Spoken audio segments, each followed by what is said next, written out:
ഡോക്ടറെ, എൻ്റെ അസുഖം ഈ ടെസ്റ്റുകളിലൊന്നും കണ്ടെത്താൻ പറ്റുന്നില്ല.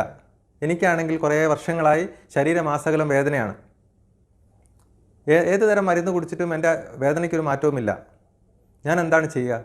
ഇതെൻ്റെ കുടുംബജീവിതത്തെ പോലും ബാധിക്കുന്നു. ആ വേദനയുടെ പെയിൻ സെൻറ്ററും മറ്റുള്ള ഇമോഷണൽ സെൻറ്ററുമായി കണക്ഷൻ ഉള്ളത് കൊണ്ട് തന്നെ ഇവർക്ക് അതിനെ അനുബന്ധിച്ച് തന്നെ മറ്റുള്ള ഇമോഷണൽ ഡിസ്റ്റർബൻസസ്, ആങ്സൈറ്റി, ഡിപ്രഷൻ തുടങ്ങിയ പ്രശ്നങ്ങൾ ഇതിൻ്റെ കൂട്ടത്തിലുണ്ടാകുന്നു.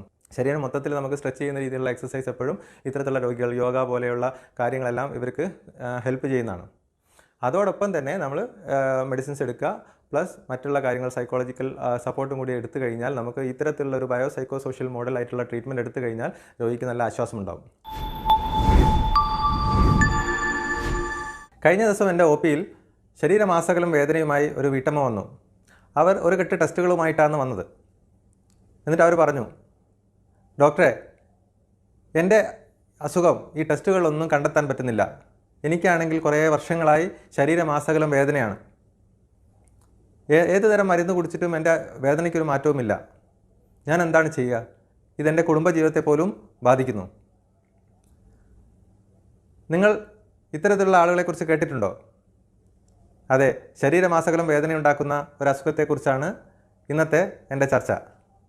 ഞാൻ doctor Nishad PK, consultant pain physician, cortex spine and pain care, Eranhipalam. Fibromyalgia എന്താണ് ഈ അസുഖം? എന്തൊക്കെയാണ് ഇതിൻ്റെ പ്രത്യേകതകൾ? അതിൻ്റെ ചികിത്സാ രീതികൾ എന്തൊക്കെയാണ് എന്നതിനെക്കുറിച്ചാണ് ഇന്ന് നമ്മൾ ചർച്ച ചെയ്യുന്നത്.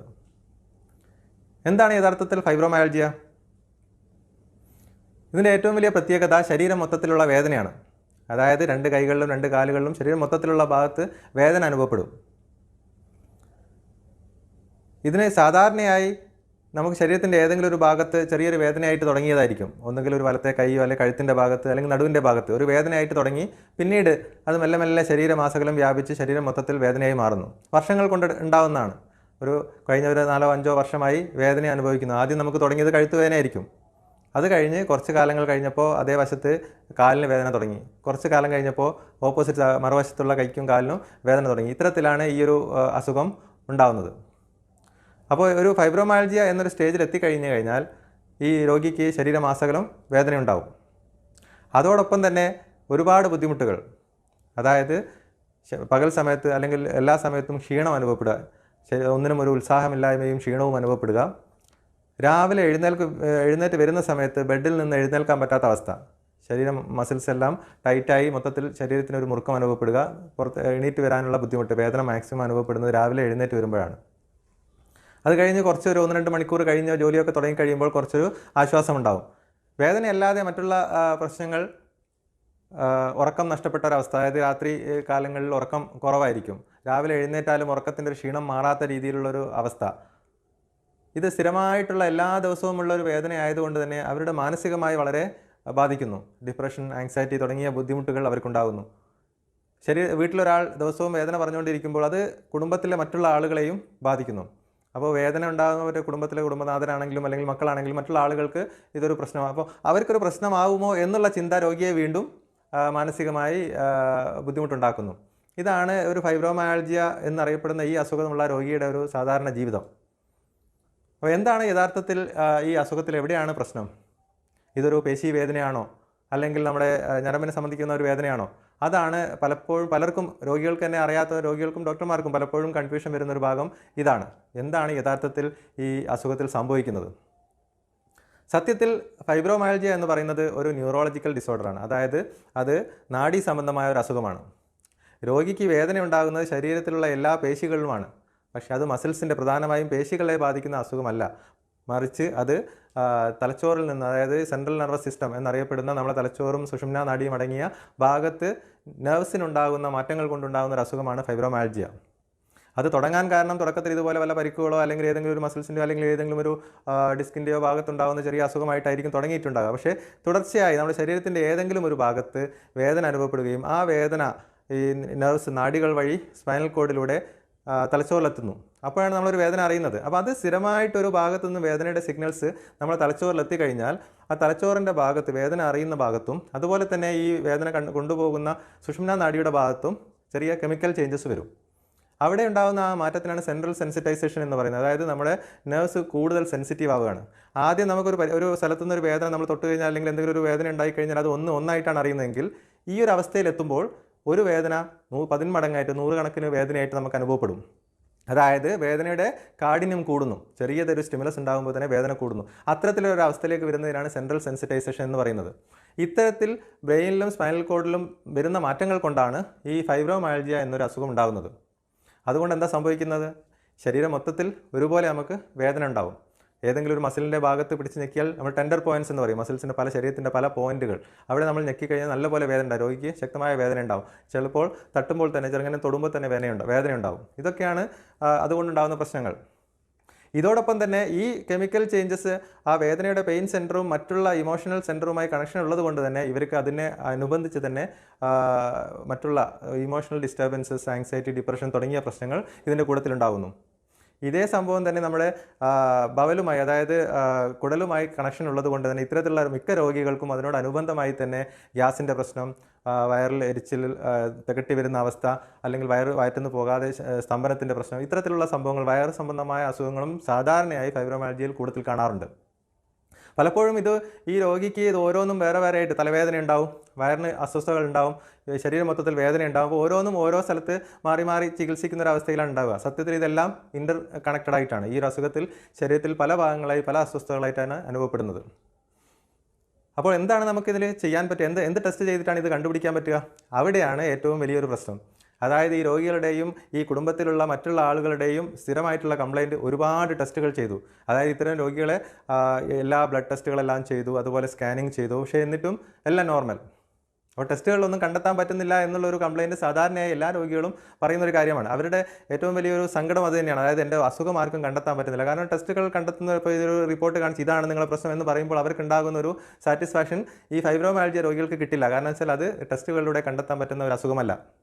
പിന്നെ എന്തിനാണ് ടെസ്റ്റുകൾ ചെയ്യുന്നത്? ടെസ്റ്റുകൾ പലപ്പോഴും ചെയ്യുന്നത് മറ്റുള്ള അസുഖങ്ങൾ, ഇത്തരത്തിൽ ശരീരം മൊത്തത്തിൽ വേദനയുണ്ടാക്കുന്ന മറ്റുള്ള അസുഖങ്ങൾ ഇല്ല എന്ന് ഉറപ്പുവരുത്താനാണ് പലപ്പോഴും ടെസ്റ്റുകൾ ചെയ്യുന്നത്. അത് ഉദാഹരണമായി പറയുകയാണെങ്കിൽ വാദസംബന്ധമായ ചില അസുഖങ്ങൾ, സീറോ നെഗറ്റീവ് സ്പോണ്ടൈലോആർത്രൈറ്റിസ് എന്ന് പറയുന്ന അസുഖത്തിന് ശരീരത്തിൽ പല ജോയിൻറ്റുകളിലും പല ഭാഗങ്ങളായിട്ട് വേദന വരാം. അപ്പോൾ അത്തരത്തിലുള്ള ചില അസുഖങ്ങൾ നമുക്ക് കൃത്യമായി ഈ വാദസംബന്ധമായ ചില അസുഖങ്ങൾ ഇല്ല എന്ന് ഉറപ്പുവരുത്തൽ പ്രധാനമായി ആവശ്യമുള്ള കാര്യമാണ്. അപ്പോൾ അത്തരത്തിലുള്ള ഈ അസുഖങ്ങളൊന്നും ഇല്ല എന്നുള്ള ആവശ്യത്തിന് വേണ്ടി മാത്രമാണ് ഈ ഫൈബ്രോമയാൽജിയ പോലെയുള്ള സിംറ്റംസ് ഉള്ള ആളുകളിൽ ടെസ്റ്റുകൾ ചെയ്യുന്നത്. അല്ലാതെ ഈ ഫൈബ്രോമയാൽജിയ നമുക്കൊരു ടെസ്റ്റിലൂടെ കണ്ടെത്താൻ പറ്റില്ല. കൺഫേം ചെയ്യുമ്പോൾ പലപ്പോഴും മറ്റുള്ള ഈ ക്ലിനിക്കലി ആ ഒരു രോഗിയെ പരിശോധിക്കുമ്പോൾ കിട്ടുന്ന ഈ ഹിസ്റ്ററിയും മറ്റുള്ള കാര്യങ്ങളും വെച്ചിട്ട് ആണ് ഫൈബ്രോമയാൽജിയ നമ്മൾ ഡയഗ്നോസ് ചെയ്യുന്നത്. അപ്പോൾ മറ്റുള്ള ടെസ്റ്റുകളെല്ലാം മറ്റുള്ള അസുഖങ്ങൾ റൂൾ ഔട്ട് ചെയ്യാൻ വേണ്ടി മാത്രം ഉപയോഗിക്കുന്നതാണ്. രണ്ടാമത് മറ്റൊരു പ്രശ്നം രോഗി അനുഭവിക്കുന്നത് ഇത് ചികിത്സിച്ചിട്ട് മാറുന്നില്ല, അല്ലെങ്കിൽ മരുന്ന് കഴിക്കുന്നതല്ലാതെ മരുന്ന് കഴിക്കുമ്പോൾ കുറച്ച് കുറയും, നിർത്തുമ്പോൾ വീണ്ടും വരും. ഇത്തരത്തിലുള്ള ഒരു പ്രശ്നം സ്ഥിരമായിട്ട്. അപ്പോൾ ഞാൻ മരുന്ന് കഴിച്ചുകൊണ്ടിരിക്കുമ്പോൾ നല്ല സുഖം ഉണ്ടായിരുന്നു, പക്ഷേ ഞാൻ നിർത്തിയപ്പോൾ വന്നു. അപ്പോൾ ഇതെന്തുകൊണ്ടാണ് ഇത്തരത്തിലുള്ള പ്രശ്നം വരുന്നത്? ഇത് ഞാൻ പറഞ്ഞ പോലെ ഈ നെർവ് സംബന്ധമായ ഒരു അസുഖമായതുകൊണ്ട് തന്നെ കുറച്ച് ട്രീറ്റ്മെൻറ്റ്, ഒരുപാട് സമയം എടുക്കുന്ന ട്രീറ്റ്മെൻറ്റ് ആയിരിക്കും. സാധാരണ രീതിയിൽ 1-2 മാസം കൊണ്ട് നമുക്ക് പൂർണ്ണമായി മാറ്റാൻ പറ്റുന്ന രീതിയിലുള്ള അസുഖമല്ല ഫൈബ്രോമയാൽജിയ. അപ്പോൾ അതിൻ്റെ ചികിത്സയിൽ നമുക്ക് ഇത്തരത്തിലുള്ള കാര്യങ്ങൾ, അതായത് ഒരു മൾട്ടി ഡിസിപ്ലിനറി ട്രീറ്റ്മെൻറ്റ് എന്നാണ് നമ്മളിതിന് പറയുന്നത്. എന്തുകൊണ്ടാണെന്ന് വെച്ചാൽ ഞാൻ നേരത്തെ പറഞ്ഞ പോലെ ഇത് പല ഭാഗങ്ങളെയും, അതായത് സൈക്കോളജിക്കൽ പാർട്ട് കുടുംബത്തിനെ ബാധിക്കുന്നുണ്ട്, അതുപോലെ തന്നെ ശരീരത്തെയും ബാധിക്കുന്നുണ്ട്. ഇത് മൂന്നും കൂടി ഉണ്ടാകുമ്പോൾ പലപ്പോഴും ഇത്തരത്തിലുള്ള ആളുകൾ കുറച്ചു കാലം മാറാതെ വേദനയാകുമ്പോൾ നമ്മൾ ഒരുപാട് അബ്യൂസ് ഇവർക്ക് ഉണ്ടാവും. അതായത് ഒരു സൈക്കോളജിക്കൽ പെയിനായിട്ട് തെറ്റിദ്ധരിക്കും. ഇത് എല്ലാവരും നിനക്ക് ഒന്നുമില്ല, ടെസ്റ്റൊക്കെ നോർമലാണ്, നിനക്ക് വട്ടാണ്, അല്ലെങ്കിൽ നിൻ്റെ തലയിലാണ് എല്ലാ അസുഖവും എന്നുള്ള കമൻറ്റ്സ് അവർക്ക് സ്ഥിരമായിട്ട് കേൾക്കും. അത് ശരിക്കും മറ്റുള്ള കൂടുതൽ ഇത് ആഘാതം പിന്നെയും കൂട്ടുകയാണ്. കൃത്യമായി അവരുടെ തലച്ചോറിൽ നടക്കുന്ന കെമിക്കൽ രാസവസ്തുക്കളുടെ ചേഞ്ചസ് കാരണം ഉണ്ടാകുന്ന ഒരു അസുഖമാണ്. പക്ഷേ ടെസ്റ്റുകളിൽ കണ്ടെത്താത്തതുകൊണ്ട് മാത്രം അവർക്കുണ്ടാകുന്ന ബുദ്ധിമുട്ടുകളാണിത്. അപ്പോൾ കൃത്യമായിട്ട് ഈ ഒരു എല്ലാ കമ്പോണൻസും ഉള്ളത് കൊണ്ട് തന്നെ ഇത്തരത്തിലുള്ള രോഗികളെ ചികിത്സിക്കുമ്പോൾ നമുക്ക് മൾട്ടി ഡിസിപ്ലിനറി ട്രീറ്റ്മെൻറ്റാണ് ഇതിനാവശ്യം വരുന്നത്. അതായത് നമുക്ക് മെഡിസിൻസ് വേണ്ടി വരും. ഈ നെർവ് സംബന്ധമായ പ്രശ്നങ്ങൾ ശരിയാക്കാൻ വേണ്ടി മെഡിസിൻസ് വേണ്ടി വരും. അതോടൊപ്പം തന്നെ ഫിസിയോതെറാപ്പി പോലെയുള്ള ട്രീറ്റ്മെൻറ്റ്, ഒക്യുപേഷണൽ തെറാപ്പി, ഫിസിയോതെറാപ്പി പോലെയുള്ള കാര്യങ്ങൾ വേണ്ടി വരും. അതായത് ആ ശരീരത്തിലെ മസിൽസ് റിലാക്സ് ചെയ്യാനും മറ്റുള്ള കാര്യങ്ങൾ, മസിൽസിൻ്റെ ശക്തി, പേശി ശക്തി ഇമ്പ്രൂവ് ചെയ്ത് കൊണ്ടുവരാനും അത്തരത്തിലുള്ള ഇത് ആവശ്യം വരും. കൂടെ നമുക്ക് സൈക്കോളജിസ്റ്റിൻ്റെ സഹായം ആവശ്യം വരും. അതായത് ഈ കോഗ്നിറ്റീവ് ബിഹേവിയറൽ തെറാപ്പി പോലെയുള്ള ട്രീറ്റ്മെൻറ്റ് വഴി നമുക്ക് അവർക്കുണ്ടായ മാനസിക പ്രശ്നങ്ങൾ, അല്ലെങ്കിൽ മാനസികമായിട്ടുണ്ടാകുന്ന ബുദ്ധിമുട്ടുകൾ ഇതിൽ നിന്ന് മാറ്റിക്കൊണ്ടുവരാൻ പറ്റും. അപ്പോൾ ഈ ഇത്തരത്തിൽ എല്ലാ പല ആംഗിളിൽ നിന്നും നമ്മൾ ട്രീറ്റ്മെൻറ്റ് എടുക്കുമ്പോഴാണ് ഈ രോഗിക്ക് മാക്സിമം ബെനിഫിറ്റ് കിട്ടുന്നത്. അത്തരത്തിലുള്ള ട്രീറ്റ്മെൻറ്റ് എടുക്കുന്ന സെൻറ്ററുകൾ കുറവായതുകൊണ്ടും അത്തരത്തിൽ ഈവൻ സൈക്കോളജിസ്റ്റിനെ കാണാം എന്ന് പറഞ്ഞാൽ പോലും പല രോഗികളും വില്ലിങ് അല്ലാത്തത് കൊണ്ടുമാണ് നമുക്ക് യഥാർത്ഥത്തിൽ ഈ അസുഖത്തിന് പെട്ടെന്നൊരു മാറ്റം അല്ലെങ്കിൽ നല്ല രീതിയിലൊരു ശമനം കിട്ടാതെ പോകുന്നത് അതുകൊണ്ടാണ്. അപ്പോൾ എന്താണ് നമുക്ക് ഇതിൽ ചെയ്യാൻ പറ്റുന്നത്? രോഗിക്ക് തന്നെ ഒരുപാട് കാര്യങ്ങൾ ചെയ്യാൻ പറ്റും. ഒന്നാമത്തത് ഈ അസുഖം എന്താണ്, അതിൻ്റെ പത്തോഫിസിയോളജി ഞാൻ നേരത്തെ പറഞ്ഞാൽ എന്തുകൊണ്ടാണ് എങ്ങനെയാണ് വരുന്നത് എന്ന് മനസ്സിലായി കഴിഞ്ഞാൽ അതാണ് ഏറ്റവും പ്രധാനം. അതായത് ഇതൊരു ശരീരത്തിന് പലർക്കും ഇത് ക്യാൻസർ ആണോ അല്ലെങ്കിൽ മറ്റുള്ള അസുഖമാണോ, എൻ്റെ വേദന എന്താ മാറാത്തത് എന്നുള്ളൊരു പേടി ഉണ്ടാവും. അതാണ് നമ്മൾ ആദ്യം മാറ്റേണ്ടത്. അതായത് ഇത് ശരീരത്തിന് ഭീഷണിയായിട്ടുള്ളൊരു അസുഖമല്ല, ഇത് കൂടിയിട്ട് വേറെ എന്തെങ്കിലും ആയി മാറും, അങ്ങനത്തെ പേടിക്കൊന്നും വേണ്ട. പക്ഷേ ഇത് വേദന ഉണ്ടാക്കുന്നുണ്ട്, ശക്തമായ വേദന ഉണ്ടാക്കുന്നുണ്ട്. അപ്പോൾ നമുക്ക് വേദന മാറ്റണം. പക്ഷേ ആദ്യം നമ്മൾ മനസ്സിലാക്കേണ്ടത് ഇത് ശരീരത്തിനോ ജീവനോ ഭീഷണിയായിട്ടുള്ള ഒരു അസുഖമല്ല. അപ്പോൾ പിന്നെ നെക്സ്റ്റ് സ്റ്റെപ്പ് നമ്മൾ ഇതിൽ നിന്ന് എങ്ങനെ പുറത്ത് കടക്കണം എന്നുള്ള രീതിയിലാണ്. അപ്പോൾ അതിന് നമുക്ക് മെഡിസിൻസ് വേണം. എന്ത് തരത്തിലുള്ള മെഡിസിനാണ്? അതായത് നെർവിൻ്റെ പ്രശ്നങ്ങൾ മാറ്റുന്ന രീതിയിലുള്ള മെഡിസിൻസ് നമ്മൾ കുറച്ച് കണ്ടിന്യൂസ് ആയിട്ട് എടുക്കേണ്ടി വരും. ചെറിയ ഡോസിൽ തുടങ്ങി മെല്ലെ മെല്ലെ കൂട്ടിക്കൊണ്ടുവന്നിട്ട് ഒരു ലെവലിലെത്തുമ്പോൾ നല്ലപോലെ മാറ്റം ഉണ്ടാവും. എങ്കിൽ വേദന സംഹാരികൾ കഴിച്ചിട്ടല്ല ഇതിൽ നമ്മൾ ചികിത്സിക്കുന്നത്. വേദന സംഹാരികൾ കഴിക്കുന്നതുകൊണ്ട് ഇതിന് മെച്ചം ഉണ്ടാവില്ല. അതിനേക്കാൾ കൂടുതൽ ഇത്തരത്തിലുള്ള മെഡിസിനാണ് നമുക്ക് വേണ്ടി വരിക. പിന്നെ അതിൻ്റെ കൂട്ടത്തിൽ നമ്മൾ ഫിസിയോതെറാപ്പി, അതുപോലെ എക്സസൈസ് പോലെയുള്ള കാര്യങ്ങൾ, വ്യായാമം പോലുള്ള കാര്യങ്ങൾ. വ്യായാമം എന്ന് പറയുമ്പോൾ നമ്മൾ ചെറിയ രീതിയിലുള്ള എക്സസൈസ്, അതായത് ഇത്തരത്തിലുള്ള രോഗികൾ ചെറിയ നടത്തം, മോർണിംഗ് വാക്ക്, കൈവീശി ഒന്ന് നടന്നു കഴിഞ്ഞാൽ തന്നെ ഒരുപാട് മാറ്റം ഉണ്ടാവും. നമ്മളെ മസിൽസ് എല്ലാം ഒന്ന് റിലാക്സ് ആകുമ്പോൾ തന്നെ ഒരുപാട് മാറ്റം ഉണ്ടാവും. അതുപോലെ തന്നെ എയറോബിക് എക്സസൈസ് അല്ലെങ്കിൽ നീന്തൽ പോലെയുള്ള എക്സസൈസ്, ഇത്തരത്തിലുള്ളത് ഈ രോഗികൾക്ക് പ്രയോജനം ചെയ്യും. ശരീരം മൊത്തത്തിൽ നമുക്ക് സ്ട്രെച്ച് ചെയ്യുന്ന രീതിയിലുള്ള എക്സസൈസ് എപ്പോഴും ഇത്തരത്തിലുള്ള രോഗികൾ, യോഗ പോലെയുള്ള കാര്യങ്ങളെല്ലാം ഇവർക്ക് ഹെൽപ്പ് ചെയ്യുന്നതാണ്. അതോടൊപ്പം തന്നെ നമ്മൾ മെഡിസിൻസ് എടുക്കുക, പ്ലസ് മറ്റുള്ള കാര്യങ്ങൾ സൈക്കോളജിക്കൽ സപ്പോർട്ടും കൂടി എടുത്തു കഴിഞ്ഞാൽ നമുക്ക് ഇത്തരത്തിലുള്ള ഒരു ബയോ സൈക്കോ സോഷ്യൽ മോഡലായിട്ടുള്ള ട്രീറ്റ്മെൻറ്റ് എടുത്തു കഴിഞ്ഞാൽ രോഗിക്ക് നല്ല ആശ്വാസം ഉണ്ടാകും. ഫൈബ്രോമയാൾജിയെക്കുറിച്ച് ചെറിയ കാര്യങ്ങൾ ഇത് മൊത്തത്തിൽ പറയാൻ ഒരു വീഡിയോ മതിയാവില്ല. പക്ഷേ എന്നാലും അതിൻ്റെ മെക്കാനിസം, ബേസിക്കായി എന്താണ് പ്രശ്നമെന്ന് നിങ്ങൾക്ക് മനസ്സിലായി എന്ന് ഞാൻ കരുതുന്നു. വേദന ഉണ്ടാക്കുന്ന മറ്റുള്ള അസുഖങ്ങളുടെ വിശേഷങ്ങളുമായി ഞാൻ വീണ്ടും വരാം. നന്ദി.